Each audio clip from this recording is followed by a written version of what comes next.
Hey guys, this is Archvillain, and I've got my Security Plus now.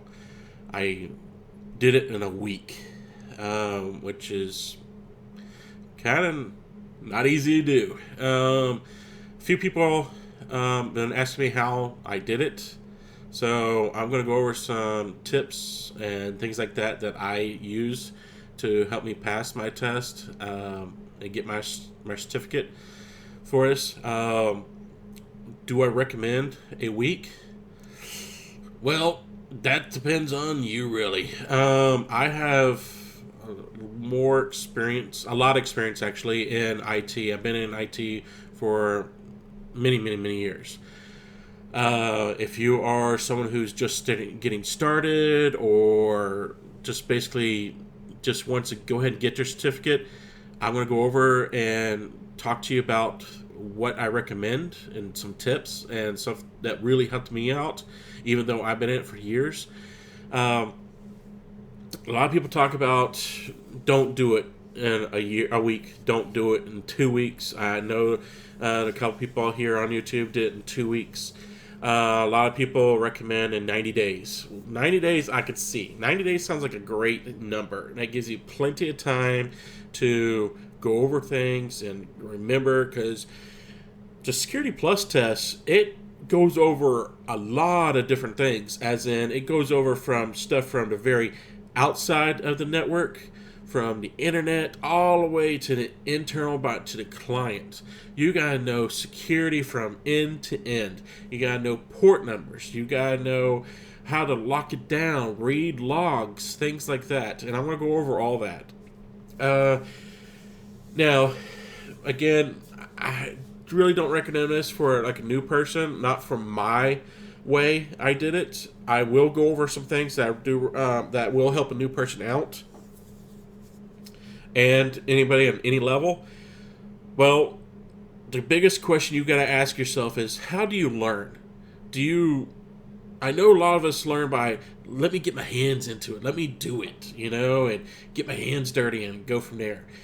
I love learning that way. That's how I learn 90% of the stuff I know in IT is by doing it, doing it on myself or doing it in work or something like that.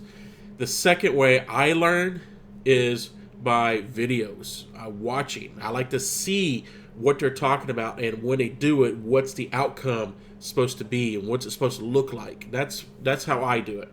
And then lastly, books. So you gotta find the way you learn. Okay, the best way you can retain the things. Do you like reading, things like that? There are several books out there for people like you who like to read. I'm going to go over a lot of things about my way of I learned it, because that's mainly how people ask me is how I did it. So there is several books. If you just go on Amazon or Google and Google Security Plus, there is several books out there on how to do it. Now, just like the book, I'm going to talk about these videos and it's basically talk about the book too. What I'm referring to is, don't just do one source. That is my biggest thing. I learned it the hard way. I learned it a little too late, but you need to go multiple sources, multiple professors, multiple whatever. Don't stick with one professor of learning something. So, because one person may explain something one way, and basically it's like, okay, I can understand what you're saying, and another person explains it in a totally different way, and like, oh, wait, he explained this way, I explained this way, I could see that now, That's what really got me. That's why I started. That's why I'm saying multiple sources. I did two sources. My main one I did was LinkedIn Learning. Okay, and also I am not getting paid for any of these. Anything I say, I'm not getting paid. This is just what I did. Okay, and what I recommend. Again, LinkedIn Learning, great source, great resource, great resource. But you need to have two. Okay, because I watch LinkedIn Learning Security Plus, get your Security Plus certificate, and it went through the whole thing. It went from start to finish.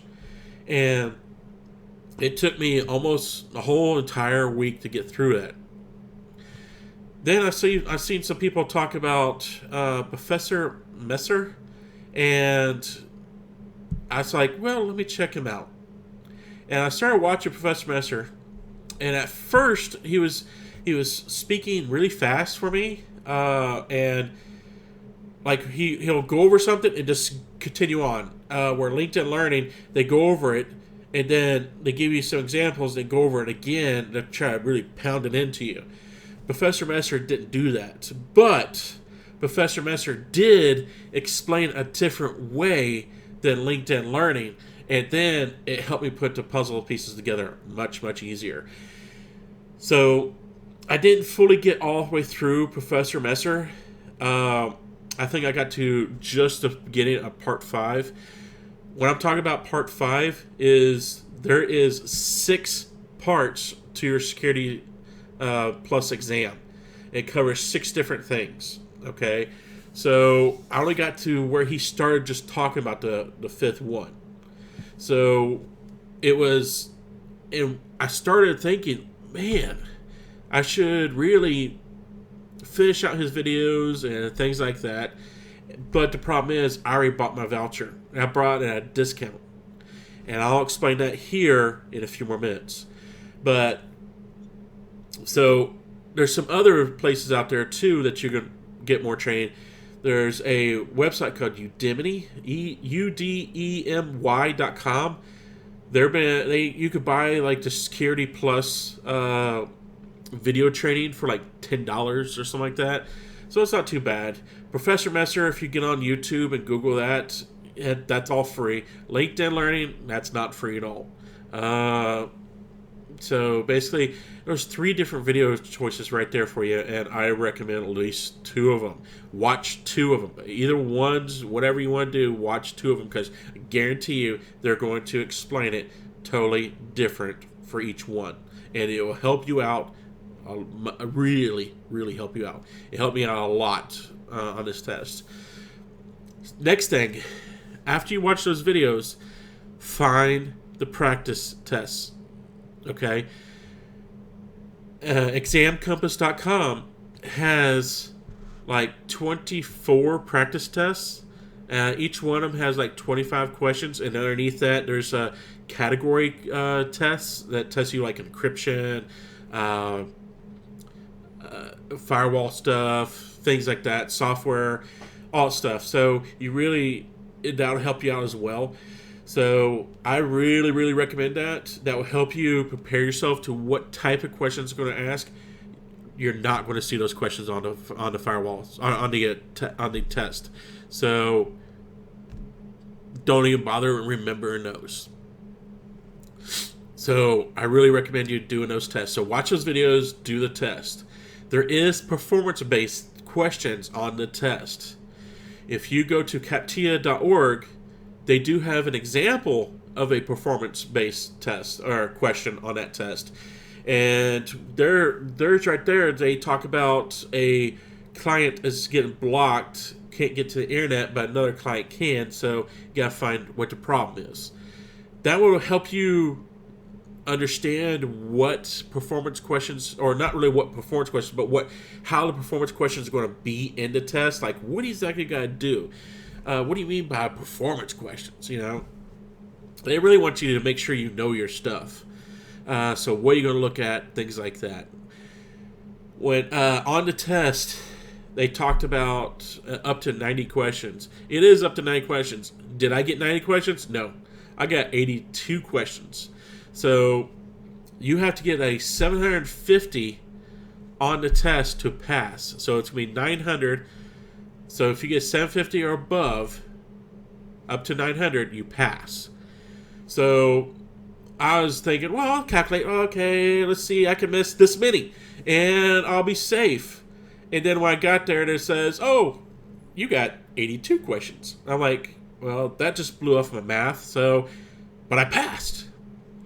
So, what things do they go over in the test? Well, you need to know your port numbers. I'll tell you that.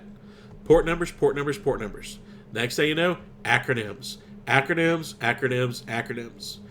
You really got to know those. You got to remember those. Now, did I remember them? No. Did I remember some? Yes.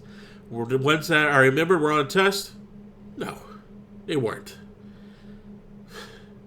But I passed. Now, I only got a 756. So I passed by 6 points. But it doesn't matter. They don't look at what you got on your score. They look, it's a pass or fail. Did you pass? Yes. Did you fail? No. So that's basically what it is. So don't worry about the score. Just make sure you get above a 750. Those two things really hurt me on that, the acronyms and things like that, because you'll get these questions and they'll start, all the answers are just acronyms. And when you read the question, you're looking at it, and some of these acronyms you know, and some you never even heard of, is like, what is going on here? And also some of these questions where you read the question, and then some of the answers are like, this could be one or the other. So it's going to be like a 50-50 chance here. So, but just breathe. It is what it is. You're there to take the test. Just breathe. If you pass, you pass. Good job. Now, you got to get your voucher, okay? You have to buy a voucher to take your test and get registered and things like that. Don't go to CompTIA.org to get your voucher. Go to getcertifiedforless.com, okay? The reason why I did my test in a week is because I got $50 off my certificate, or my voucher, sorry. Some vouchers are like you buy it and it's a year long. Well, they took $50 off if you take it by 2 weeks or by the end of the month or something like that. So, well, it's getting close to the end of the month and I wanted $50 off. So I went ahead and just bought it and committed myself to do this. So, am I glad I did it? Yeah, I'm glad I did it. A lot of pressure off my shoulders now after I got this. Job market has opened up. A lot more people are apparently wanting this that I wasn't aware of. So this is really something you should get, Security Plus. I've never been a certificate person or get certified person because I think it's a Ponzi scheme because you always have to buy this certificate or get certified, and then 3 years later it expires. You have to buy it again. It's like, come on. Some of these people like me, I don't have $1,000 to spend every 3 years to get certified. But am I glad I did it? Yes, I'm glad I did it. Is it worth it? I can't answer that question just yet because the jobs haven't accepted anything yet. So I will tell you once I accept one of the jobs where I'm starting to use it. So I just got it, so we'll see. So that is my pointers, really. Again, find how you learn the best and stick with that, and make sure you have multiple sources. That is my biggest thing. I can tell anybody that. And also make sure that you do your practice tests. That'll help you understand what type of questions they're going to ask, and do that performance-based questions, so you can understand how it's going to work. Because you read this question and then you close the box and you got a whole entire network in front of you. It's like, okay, what am I supposed to do here? If I click on each thing, you may get a command line, you may get a whole bunch of log files. It could be a number of things. So you really got to know from, again, external to client of what's going on, so you know what's going on and know how to fix it. So again,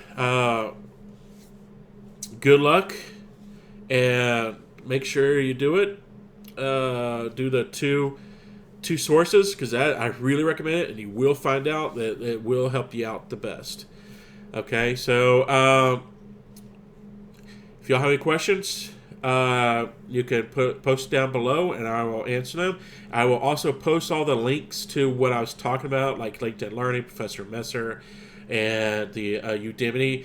Also, I'll put the link onto where I found the performance question and also the practice questions, and also get certified down below. All right. So again, good luck, and post down below. Let me know if you passed or if this video helped you out. Thank you.